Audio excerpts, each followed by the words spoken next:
Your choice will make your destiny. कोई तुम्हारी किस्मत ऊपर से लिख के नहीं आई है, कोई परमात्मा तुम्हारा भाग्य नहीं लिख रहा ऊपर बैठ के, तुम खुद अपना भाग्य लिख रहे हो। तुम खुद अपनी बर्बादी की असल जड़ हो। तो दूसरों को कंप्लेन करना, ब्लेम करना बंद कर दो कि मेरे पास ये नहीं है। किसी के पास कुछ नहीं है, सब अपने हाथ से हासिल करना पड़ता है। कुछ नहीं मिलता है इस दुनिया में, भीख में कुछ नहीं मिलेगा, हासिल करना पड़ता है, छीनना पड़ता है। अगला पॉइंट है हमारे इसके अंदर कि जो काम वासना होती है वो बच्चों के अंदर, यूथ के अंदर और एजिड इंसान जो होता है उसमें कैसे होती है। तो सिंपल सी बात है, जो काम वासना जो होती है बच्चों के अंदर, जो लड़कियों के अंदर एक सीड के रूप में होती है, एक बीज के रूप में होती है। और काम वासना का बीज एक ऐसा बीज होता है जो बच्चों के दिमाग के अंदर होता है। इवन ये जो बुढ़े इंसान होते हैं ना, बुढ़ा औरत आदमी होते हैं, उनमें भी होता है, लेकिन उनमें दब जाता है। ये कईयों में रहता है लेकिन कईयों में दब जाता है, क्योंकि एज के साथ साथ हमारा टेस्टोस्टेरोन और एस्ट्रोजन भी डाउन जाता है ना, तो फिर उनमें वो काम इच्छा करने की मन तो करता है करने का, लेकिन वो शरीर साथ नहीं देता उनका, तो नहीं कर पाते। तो बोलते हैं कि बुढ़ापे में इतना वो नुकसान नहीं करता, लेकिन जितने जो जवान, जितने भी लड़के लड़कियां होते हैं ना, जो एडोलेसेंस में आते हैं, यानी कि 18 साल के बाद, उनमें ये काफी ट्रबल मचा देता है। और आदमी और जो औरत होते हैं ना, वो इस काम इच्छा के गुलाम बन जाते हैं, सर्वेंट बन जाते हैं, स्लेव बन जाते हैं, और अपने आप को बहुत ही हेल्पलेस फील करते हैं। I get so many messages from male and female as well. They are victim of masturbation and they are unable to quit. वो दोनों ही, चाहे मेल है चाहे फीमेल है, दोनों ही अपने आप को काफी वल्नरेबल फील करते हैं और वो नहीं छोड़ पाते इस चीज को, बिकॉज इसमें मजा इसमें इतना है कि वो छोड़ ही नहीं सकते ना। जब तुमको कोई जो चीज है वो तुम्हें पूरा प्लेजर दे रही है, then how can you leave that. और प्लेजर तुमको मिल ही रहा है अपने आप को करने से, बट जो इंस्टेंट जो ग्रेटिफिकेशन है उसका तुम्हें लॉन्ग टर्म इम्पैक्ट नहीं पता ना, कि लॉन्ग टर्म में तुम्हारी बॉडी का जो कैल्शियम है, फास्फोरस है, खत्म होने वाला है, तुम्हारी बॉडी में से कट कट की आवाज आने वाली है, तुम्हारी बॉडी के अंदर पेन होने वाला है, तुम्हारी बैक के अंदर हेयर फॉल तुम्हारा स्टार्ट होने वाला है, तुम्हारे फेस पे पिंपल होने वाले हैं, तुम्हारी जो बॉडी की शाइन है वो खत्म होने वाली है, तुम्हारे जो इमोशंस है, तुम्हारे जो मूड है उसमें स्विंग्स आने वाले हैं। जो इमोशंस लड़कियां पीरियड में फील करती हैं वो तुम 24/7 फील करोगे पूरे महीने। तुम्हारे को ब्रेन फॉग हो जाएगी, ADHD हो जाएगा, देयर आर कॉम्प्लिकेशंस जो छोड़ रहे हैं, भुगत रहे हैं फिर वो। और तुम्हें क्या लगता है कि 2 महीने की स्ट्रिक में सब ठीक हो जाएगा? मतलब ही नहीं है। कोई दवाई तुमको ठीक नहीं कर सकती, कुछ भी तुम्हें ठीक नहीं कर सकता। किसी डॉक्टर को दिखा लेना, अगर ठीक हो जाओ तो बैठे हैं। ये साइकोलॉजिकल इलनेस है। साइकोलॉजिकल इलनेस के अंदर कोई परमानेंट सोल्यूशन होता ही नहीं है, ये प्रोसेस है। और तो बचपन तुम्हारे साथ में बनेगी तो पता लगेगा तुमको क्या हुआ मेरे साथ में। अभी तो मजा आ रहा है, चलने दो। जिस दिन वो मजा सजा में कन्वर्ट होएगा उस दिन समझ में आएगा क्या हो रहा है क्या नहीं हो रहा। फिर पढ़ाई पूरी करने की जो ड्राइविंग फोर्स है सब खत्म। चाहे मेल है चाहे फीमेल है, दोनों भुगतेंगे बैठ के, बच नहीं पाओगे इस चीज से। क्योंकि I was the admin in the NoFap group from last 3 years, तो मुझे पता है, लोगों के मैंने एक्सपीरियंस बहुत सुने हैं, तो आई नो दैट क्या होता है क्या नहीं होता। I have practical experience also. उसके बाद अगले पॉइंट के ऊपर हम बात करते हैं, एक जो मतलब जो मेल और फीमेल का जो सेक्स होता है ना, उसमें या फिर जो लड़का लड़की जो होता है भाई, उसमें कोई इतना डिफरेंस ना होता। जवानी के अंदर मतलब जो 18 साल से अगर पहले की बात करते हैं ना, तो मेल फीमेल लगभग सेम सेम से दिखते हैं। लेकिन जैसे ही वो प्यूबर्टी को हिट करते हैं ना, जब 18 साल के हो जाते हैं, तो उनकी बॉडी के अंदर ड्रास्टिक चेंज आना शुरू हो जाता है। उनकी फीलिंग के अंदर, गेस्चर के अंदर, बॉडी के अंदर, बॉडी शेप्स के अंदर, क्वालिटी के अंदर, आवाज के अंदर बहुत तगड़ा चेंज आता है। ठीक है, जैसे कि बोल रहे हैं कि जैसे एक आम का जो पेड़ होता है, आम का पेड़ हो गया, उसकी ब्रांचेस होगी, उसकी पत्तियां, उसका फ्रूट एक छोटे से बीज के अंदर होता है ना, एक सीड के अंदर होता है। लेकिन जब राइट टाइम आता है तब वो चीज सारी मैनिफेस्ट होती है ना। एक सीड से ही शुरुआत होती है ना हर चीज की। तो वैसी जो वासना होती है ना, वो भी हमारे मन के अंदर एक बीज के रूप में होता है, वो बिल्कुल छुपा होता है। जब हम एक बॉय होते हैं, जब एक बच्चे होते हैं 12-13 साल के, लेकिन वो मैनिफेस्ट जब होता है जब हमारी उम्र 18 साल हो जाती है और हमारी पूरी बॉडी में चेंज आना शुरू होता है। और 25 साल से लेके 45 साल तक ये हमारे शरीर में रहता है अच्छे वाला, उसके बाद फिर डिक्लाइन होना शुरू हो जाता है। इस दौरान इंसान जो है ना, 25 से लेके 45 तक की एज होती है, जब इंसान अपना या तो करियर बना लेता है या खुद को बर्बाद कर लेता है, और बहुत सारी मिस्टेक्स करता है इस दौरान। क्योंकि यही एक ऐसा क्रिटिकल पीरियड होता है मेल और फीमेल की लाइफ का, 25 से लेके 45 साल। उसके बाद अगला हमारा जो पैराग्राफ है वो आता है कि sexual thought in sages, spiritual aspirants and house holder. भी जो ये सेक्सुअल थॉट होते हैं वो सिद्ध सन्यासियों के अंदर, या फिर जो हमारे जैसे स्पिरिचुअल एस्पिरेंट्स हैं उनके अंदर, या फिर हाउस होल्डर में क्या होता है। देखो भाई, जो ज्ञानी इंसान होता है ना, उसकी जो सेक्सुअल क्रेविंग होती है वो पूरी तरह से इरेडिकेट हो जाती है। अब ज्ञानी इंसान, जो इंसान ब्रह्म ऋषि है, जो ये कुंभ के मेले में जो अखाड़े वाले सिद्ध सन्यासी आए हुए बाबा जी हैं, जो 12-12 साल से 20-20 साल से अखंड साधनाएं कर रहे हैं, उनको उनके अंदर ये चीज खत्म हो जाती है, इरेडिकेट हो जाती है। लेकिन जो एक साधक होता है ना, जैसे कि मैं हूं, तो मैं अपने आप को एक साधक कंसीडर करता हूँ, like I am on the way, मैं एक एस्पिरेंट हूँ, मैं सीख रहा हूँ स्पिरिचुअलिटी के बारे में। तो जो एक साधक होता है, उसके अंदर ये चीज वेल कंट्रोल्ड होती है, वो चीजों को देख पाता है, चीजों को समझ पाता है, वो चीजों को कंट्रोल कर पाता है। लेकिन जो एक हाउस होल्डर होता है, यानी कि जो एक आम इंसान, आम जो पति पत्नी जो है, उनमें ये चीज कंट्रोल नहीं होती, अनकंट्रोल्ड होती है। तभी तुम देखते हो ना, उनकी बॉडी के अंदर डिजीजेस हो रहे हैं, किसी को बैक पेन हो रहा है, किसी के गोडे में दर्द हो रहा है। क्यों हो रहा है वो चीजें? 20-25 साल 30 साल की उम्र में तुमको there are so many illness in the bodies. किसी के फेस पे इन्फेक्शन हो रहा है, ऐसा क्यों हो रहा है? यूटीआई वगैरह क्यों हो रहा है? किसने पूछा नहीं, लेकिन उस सब जो परिणाम है ना, वो इसी का ही है। जिन्होंने अपना सीमन वगैरह लॉस किया ना, उनकी जो बॉडी है, उसकी इम्यूनिटी खत्म हो जाती है, फिर उनको बीमारियां भी होती है। इवन जो उनके बच्चे होते हैं, वो भी काफी कमजोर पैदा होते हैं, उनमें भी वो दिक्कतें आती हैं आगे फर्दर। तो ये बोलते हैं कि जो सेक्सुअल जो हाउस होल्डर वगैरह होते हैं ना, उनमें ये चीजें कंट्रोल नहीं हो पाती और पूरा डिस्ट्रक्शन का काम करती हैं, क्योंकि वो वहां पे एक्सपैंड स्टेट ले लेती है ना, वहां पे कोई चीज है ही नहीं कि उसको रोकता है। क्योंकि भाई जरूरी नहीं है ना, अगर एक मेल जो है वो एक साधक है, लेकिन जो फीमेल जिस शादी कर रहा है वो इंस्टाग्राम वाली नाचने वाली आ गई, तो फिर कुछ हो नहीं पाएगा ना दोनों के बीच में, तो बनेगा ही नहीं उनका आपस में एक जोल। तो वही देख रहे हैं कि अगर वो फीमेल है, मान लो वो साधक है, और जो मेल है वो एकदम शराबी आ गया, तो फिर वो भी कैसे कंट्रोल करेगा? तो हाउस होल्डर के सेंस में बहुत डिफिकल्ट होता है, इसलिए लोग शादी नहीं करते और ब्रह्मचारी बन जाते हैं, जिनको आगे स्पिरिचुअल गोल अपने हासिल करने होते हैं, जिनका जो एम्बिशन ये होती है कि उन्हें परमात्मा को या तत्व को हासिल करना है। तो वो एक अलग चीज है, जो अपनी शक्तियों को पाना चाहते हैं। तो वो हाउस होल्ड की स्टेट में बहुत डिफिकल्ट होता है चीज को रेसिस्ट करना। वो अपने आप को काफी हेल्पलेस फील करते हैं, अपने आप को काफी वीक फील करते हैं, क्योंकि उनके अंदर एक रेजोल्यूशन ही नहीं बन पाता, डिटर्मिनेशन नहीं बन पाता। क्योंकि जो ये सामंजस्य है ना, जो कोऑर्डिनेशन है, वो मेल फीमेल दोनों के आपस से आता है, एक से होने से नहीं होगा। अगर एक हो जाएगा तो डाइवोर्स हो जाएगा, या घर में मार कुटाई होएगी, क्योंकि पॉसिबल ही नहीं है एक से होना। दोनों को जरूरी है समझना इस चीज को। उसके बाद एक जो ज्ञानी होता है, एक जो संत महात्मा होते हैं, उनमें सेक्सुअल विचार भी नहीं होते उनके माइंड के अंदर। वो बड़े अपने आप को नीट एंड क्लीन कर लेते हैं। चाहे वो जवान लड़की देख लें, चाहे बच्चा देख लें, चाहे बुढ़ी देख लें, उनके जो अंदर की जो फीलिंग है ना, वो लगभग सेम ही रहती है। इतना उनकी डिफरेंस नहीं आता चीजों में। चाहे वो बुक को टच कर लें, चाहे वो लकड़ी को टच कर लें, चाहे पत्थर को छू लें, चाहे औरत का शरीर छू लें, तब भी उनके अंदर कोई सेक्स का थॉट नहीं आएगा। जो असल ज्ञानी इंसान है, उनके माइंड की कंडीशन ऐसी हो जाती है, वो एक प्रॉपर एक ब्रह्मचर्या के अंदर स्टैब्लिश हो जाते हैं। उसके बाद जो एस्पिरेंट होता है, यानी कि जो हमारे जैसे लोग हैं, जो इन चीजों के बारे में सीख रहे हैं, भाई उनमें ओकेशनली सेक्सुअल थॉट आते हैं, और वो आते भी हैं। लेकिन बस ये है कि वो जो एस्पिरेंट होता है ना, वो उन पे चेक रखता है, उनको देख लेता है, तो वो जो सेक्सुअल थॉट है उसको हार्म नहीं कर पाता। भाई लास्ट टाइम समझाया था ना मैंने कि तुम्हारे बिलीफ है, तुम्हारे इमोशन है, तुम्हारे थॉट है। अब भाई जो तुम्हारे बिलीफ से जो इमोशन है, वो तुम्हारी स्टेज 1 है।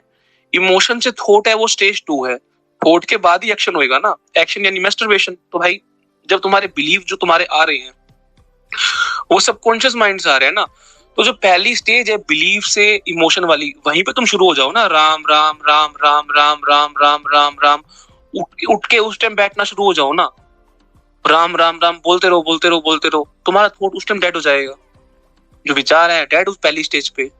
दूसरी स्टेज पे मान लो चला जाए, वो इमोशन से थॉट पे आ जाए, भाई भागो रूम से फोन को बंद करके। तीसरी स्टेज है ना थॉट से एक्शन। भाई थॉट से एक्शन तो तुरंत होएगा। फिर जैसे तुम्हारी फोन सेट खुलेगी ना कि भाई खाली देखो देखूंगा मारू नहीं का, वो तो फिर लगेगा तुम्हारा, चाहे मेल है चाहे फीमेल है, वहां नहीं तुम बच पाओगे। तो पहली जो स्टेज है ना बिलीफ से इमोशन वाली, उसी पे राम राम राम करके भाग जाएगा रूम से बाहर फोन को बंद करके। लॉन्ग टर्म कॉम्प्लिकेशन है इस चीज की। इंस्टेंट ग्रेटिफिकेशन तो है, मैं मानता हूँ भाई, बहुत तुम्हें मजा आया करने के अंदर, लेकिन जो इसका लॉन्ग टर्म कॉम्प्लिकेशन है ना, उसका कोई इलाज नहीं है। फिर उस पे इलाज है ही नहीं, मतलब कोई आयुर्वेद की दवा नहीं है। बहुत टाइम लग जाएगा तुम्हें, 1-2 साल लग जाएंगे खुद को ठीक करते करते। वो खुद को ठीक करोगे या पढ़ाई करोगे, क्या करोगे? फिर कुछ नहीं कर पाओगे। ये जो तुम लोग देखते हो आजकल इतना फ्रस्ट्रेट रहते हैं, यहाँ वहां गालियां देना, लड़ाई झगड़ना, उसी का तो परिणाम है ना ये। भाई कलयुग क्या है? कलयुग इरा ऑफ डार्कनेस है। यहाँ पे लस्ट की जय जयकार होगी। जो जितनी गालियां देगा उतना वो अमीर बनेगा, जो जितनी गंदी बातें करेगा उतना उसको सम्मान मिलेगा। कलयुग है ये। अच्छी चीजें दबेंगी, बुरी चीजें बाहर आएंगी, सरफेस पे आएंगी। तो यही तो कलयुग है ना। उनको कोई फर्क नहीं पड़ता, तुम एल्गोरिथम के शिकार हो। तुम्हारी जिंदगी बने ना बने, उनकी बन चुकी, जो तुम्हें कंटेंट प्रोवाइड कर रहे हैं। अब उसमें तुम चाहे कैसे हो, आप लोग करते रहो, कुछ मर्जी करते रहो, they will give you content and you are a fucking consumer. जो छोटा सा कंज्यूमर होता है, कंज्यूम करते रहो करते रहो करते रहो, कंज्यूम करते करते तुम्हारी जिंदगी का अंत हो जाएगा। तुम लस्ट में भी आ जाओगे, बर्बाद भी हो जाओगे, और सामने वाला और अमीर बनेगा और अमीर बनेगा और अमीर बनेगा। यही तो हो रहा है ना इंस्टाग्राम पे। वो लोग नाच नाच के 3-3 करोड़ का घर बना रहे हैं और तुम अपने शरीर को खत्म कर करके भिखारी बन रहे हो। At the end what will you do? कुछ नहीं होएगा, सुसाइड कर लोगे या क्राइम करोगे, जेल में जाओगे।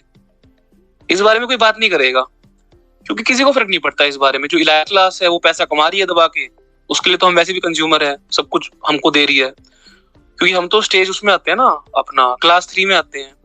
अब तुम बोलोगे क्लास 3 क्या होता है? क्लास 3, क्लास 2, क्लास 1 एक डिफरेंशिएशन है, सोसाइटी का एक स्ट्रक्चर है, साइकोलॉजिकल चीज है। ये समझाऊंगा कभी आपको मैं, जब कभी साइकोलॉजी के ऊपर मैं लेक्चर लूंगा रिप्रोग्राम वाले ग्रुप में। बट अभी हम इस बारे में बात नहीं करेंगे, अभी तो हम बुक के बारे में बात कर रहे हैं, तो हम उसी टॉपिक पे आ जाते हैं।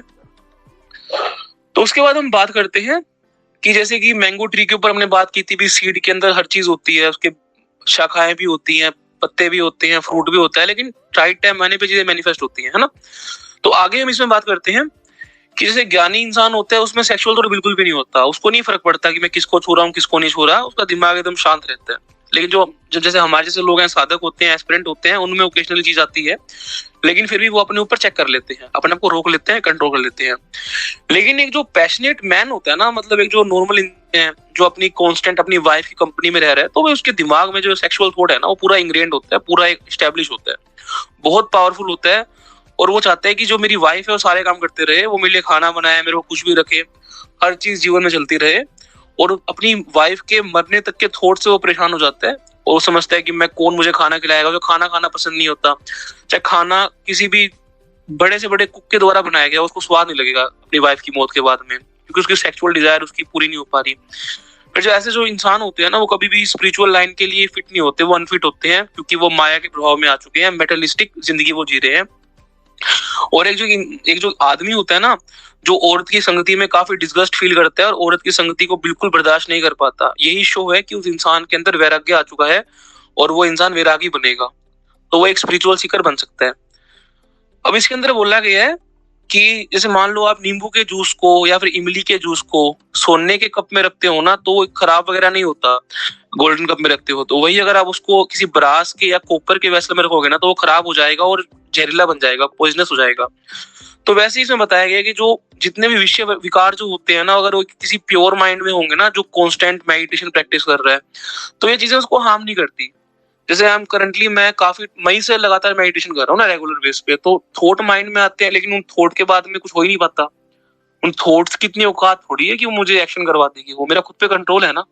I have self control on my self, मुझे पता है मैं क्या बोल रहा हूँ क्या नहीं बोल रहा, मेरा खुद के शब्दों पे, खुद के शरीर पे, नींद पे, इच्छाओं पे कंट्रोल है। ये क्यों हो पाया? क्योंकि मेडिटेशन प्रैक्टिस करी है। मेडिटेशन से खुद पे सेल्फ कंट्रोल आ जाता है, लेकिन जो एक आम इंसान होता है वो कभी नहीं कर पाएगा, क्योंकि उसका जन्म ही जो हुआ है ना, वो लाइट की सर्विस करने के लिए हुआ है, एलाइट की सर्विस करने के लिए, क्लास 2 की सर्विस करने के लिए, क्योंकि हम तो क्लास 3 में आते हैं ना। उसके बाद अगले पॉइंट के ऊपर हम बात करते हैं, जो कि काफी ज्यादा इंपॉर्टेंट पॉइंट है। उसमें ये है कि देखो, जो सेक्सुअल थॉट वगैरह जो होते हैं ना, वो इम्प्योर माइंड में अगर रहेंगे ना, तो वहां पे वो इमीडिएट एक्साइटमेंट पैदा करते हैं। फिर जो सेंसुअल थॉट होते हैं वो सरफेस पे भी आ जाते हैं। यानी कि भाई जो इंसान अपने मन के अंदर गंदगी घुमाएगा ना, तो बहुत चांसेस हैं, अगर उसका माइंड एकदम इम्प्योर है, तो चांसेस हैं कि वो रेपिस्ट बन सकता है। और वो दिन दूर नहीं जब वो अपने घर में ही या फिर बाहर किसी लड़की का रेप कर देगा। फिर रेप करने के बाद तो वो जेल जाएगा, मरेगा, उसको पता। लेकिन जो चीजें हम अपने मन में सोच रहे हैं, कब वो रियलिटी बन जाएगी, वी नेवर नो। जो जिस प्रकार के हमारे विचार होते हैं वही तो मैनिफेस्ट होता है ना। तो तुम्हारे मन में अगर 24 घंटे रेप वगैरह चल रहा है, तुम लड़कियों को गंदे तरीके से देख रहे हो, तो कब ना जाने तुम किसी लड़की का रेप कर दो, अगर तुम्हें जेल हो जाएगी, यू नेवर नो, है ना। या इस बुक में मेंशन किया गया कि जो इम्प्योर माइंड के अंदर जिस प्रकार के विचार आते हैं ना, तुरंत एक्साइटमेंट पैदा करते हैं और बहुत डिफिकल्ट है उसे जो कंट्रोल करना, और जो कि वास्ट मेजोरिटी ऑफ लोगों में होती है। इस एक्चुअल जो क्रेविंग है ना, बहुत इंटेंस होती है, ऐसी कोई आम चीज नहीं है ये, बड़े बड़े लोग इससे नहीं बच पाए। अब अगला हमारा इसमें पॉइंट है कि आदमी के अंदर और औरत के अंदर लस्ट वगैरह क्या होती है। भाई सिंपल सी चीज है, जो एक फेमिनिन एनर्जी होती है ना, वो अपनी ग्रेस जो होती है, जो उसकी एक सुंदरता होती है, तुम देखो उसकी एकदम सुंदरता लूज होती है जब वो किसी प्रकार के गुस्से में आती है, नाराजगी में आती है, या बहुत बहुत ज्यादा, तुम देखा होगा कभी रास्ते में लड़ती हुई औरतों को, तो उनका कैसा एक रूप दिखता है औरतों का। ये सारी किताबें इस बुक में लिखी गई है, मैं अपनी साइड से बनाया कुछ भी नहीं बोल रहा, ये पूरा एक पैराग्राफ है, lust in man and women. तो जिसको दिक्कत हो पढ़ लेना जाके भाई, जो लड़की सुन रही है। उसके बाद इसमें लिखा गया है कि जो औरतें होती हैं बहुत जेलिस होती हैं आदमियों से, उनके अंदर जेलिसी कूट कूट के भरी होती है और उनके अंदर काफी ज्यादा मोह भी होता है, पैशन भी होता है, और वो भी आदमी से 8 गुना ज्यादा होता है। औरतों के अंदर बहुत ज्यादा सहन शक्ति भी होती है और बहुत इमोशनल भी होती है, और आदमी जो होता है वो काफी रैशनल होता है। अब बोल रखे हैं कि जो औरतें होती हैं बहुत ज्यादा पैशनेट होती है, उनमें जो मतलब ये वासना है ना बहुत ज्यादा होती है, लेकिन जितनी उनमें वासना होती है ना उतनी उनमें कंट्रोलिंग पावर भी होती है इस वासना को रोकने की। आदमी को वो एक्साइट करने के बाद में एकदम शांत होके बैठ जाती है, लेकिन जो असली अपराधी है वो खाली आदमी ही है, वो गुस्से वाला है, और वही एक ऐसा है जिसने पहले फॉरबिडन फ्रूट खाया था। अब उसके बाद अगला पॉइंट आता है कि लेकिन ये जो पैशन की जो ग्रिप ऐसी होती है कि एक आदमी को ना औरत का पालतू कुत्ता बना देती है। जो औरतें होती हैं वो आदमी को कंट्रोल करती हैं अपनी इस शक्ति के द्वारा, और जो वो एक जो औरत होती है वो एक जाल फैलाती है अपनी आंखों से, अपने शरीर से, जिसमें आदमी फंस जाता है और वो बच के निकल भी नहीं पाता। लेकिन वो सारा जो कुछ करती है ना वो पैसिवली करती है, एक्टिवली नहीं करती। वो खाली सामने वाले को टेम्प्ट करती है, डेल्यूड करती है, मतलब एक प्रकार से लुभाती है, छलावे में डालती है, वो उसके अंदर आग जला देती है, उसको एक्साइट कर देती है। तो देखते हो छोटे कपड़े वगैरह पहन के जो चल रहा है आजकल, जो जितना भी कल्चर है, तो वो एक्साइट कर देती है सामने वाले को, फिर स्माइल भी कर देगी, और उसके बाद उसको देख के हंस भी देगी, फिर शांत होकर बैठ जाएगी, फिर वेट करेगी। फिर मैन होता है वो पागल हो जाता है, अग्रेसर हो जाता है। असली अपराधी जो है ना वो मैन ही है, क्योंकि उसका खुद पे कंट्रोल नहीं है ना। सामने वाला तुम्हें जहर देगा, थोड़ी तुम जहर खा लोगे, तो तुम्हें बचना पड़ेगा अपने आप को। जो मैन है वही असली कल्प्रिट है, वही असली बीमारी है, इसमें लिखा गया है, वही असली अग्रेसर है, वही ये सारे नियमों का उल्लंघन कर रहा है। लेकिन जो वुमेन है वो एक प्रकार का छलावा है, और वो इंसान के जो मतलब एक मेल होता है उसको लुभा देती है। लेकिन जो मेल है ना उसको अपने आप को ठीक करना पड़ेगा, उसको अपने आप को पहले मोल्ड करना पड़ेगा, करेक्ट करना पड़ेगा, उसको अपने अंदर सेल्फ कंट्रोल पैदा करना पड़ेगा। अब इसमें बोला गया है कि औरतों के अंदर ना 8 गुना ज्यादा काम वासना होती है, लेकिन जितनी उनमें काम वासना होती है ना उतनी ही 8 गुना उनके अंदर कंट्रोलिंग पावर भी होती है। वो सेक्सुअल इम्पल्सिस को और अर्जिस को कंट्रोल कर लेती है। लेकिन वही आदमी जो होता है बहुत वीक होता है फिजिकली, इंटेलेक्चुअली, और जो औरत होती है वो काफी पावरफुल होती है, इन चीजों को लेकर वो रोक लेती है। लेकिन आदमी नहीं रोक पाता अपने आप को जब इन चीजों में आता है। औरत जो होती है वो आदमी को लुभाती है, उसको पागल करती है, और मतलब उनकी ये आर्ट ऑफ ब्लैंडिशमेंट है, एक लुभावने का तरीका है, जिससे कि एक औरत जो है ना एक आदमी को अपना गुलाम बनाती है, स्लेव बनाती है, अपने यूथ के द्वारा, अपने फेस के द्वारा, अपनी बॉडी के द्वारा, गेस्चर के द्वारा, स्माइल के द्वारा। और एक हमारी जो जिंदगी का जो मेल है ना भाई, उसकी जिंदगी का जो कंसिडरेबल पोर्शन है ना वो इसी में बर्बाद हो जाता है कि औरतों का फालतू का फैंटम देखने में, फ्लैश देखने में, जिसकी कोई वैल्यू भी नहीं है, जीरो वैल्यू पे है। उसको देख के वो पागल हो जाता है और बिल्कुल एक उसका लैपटॉप बन जाता है, यानी कि उसका पालतू कुत्ता बन जाता है।